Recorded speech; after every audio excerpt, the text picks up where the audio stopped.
All right, so for now, okay, this is the question. How many squares are there in this 3 by 3 grid lines? Okay, so we have 3 by 3 okay, grids. Okay, so the question is how many squares can be formed or are there? Okay, so as you can see, okay, we have one, 2, 3, 4, 5, 6, 7, 8, 9.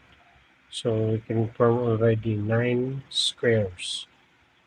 So another, aside from that 9, so for us not to forget, so we already have 9. Next, okay, we can also form from here going to here. So from here going to here. So this is another square. So we have 10. Next, so this is a square. So 10. Also, what if, okay, we use this one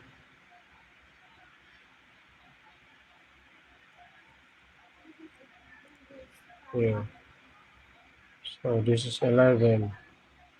And what if we use this one? This is 12. And what if we use this one? This is 13. So we already have 13 squares. And the last, the whole. So we consider this one as a square. So we have 14 squares. We have 14 squares. Oh, so So we have 14 squares. So you can form on the 3 by 3 grid lines. So you can form 14 square because as you can see there are overlapping squares. Overlapping squares, overlapping squares, overlapping squares, and overlapping squares. Alright, so that's it. You can form 14 squares. If you're new to this channel, don't forget to subscribe for more videos like this. Thank you.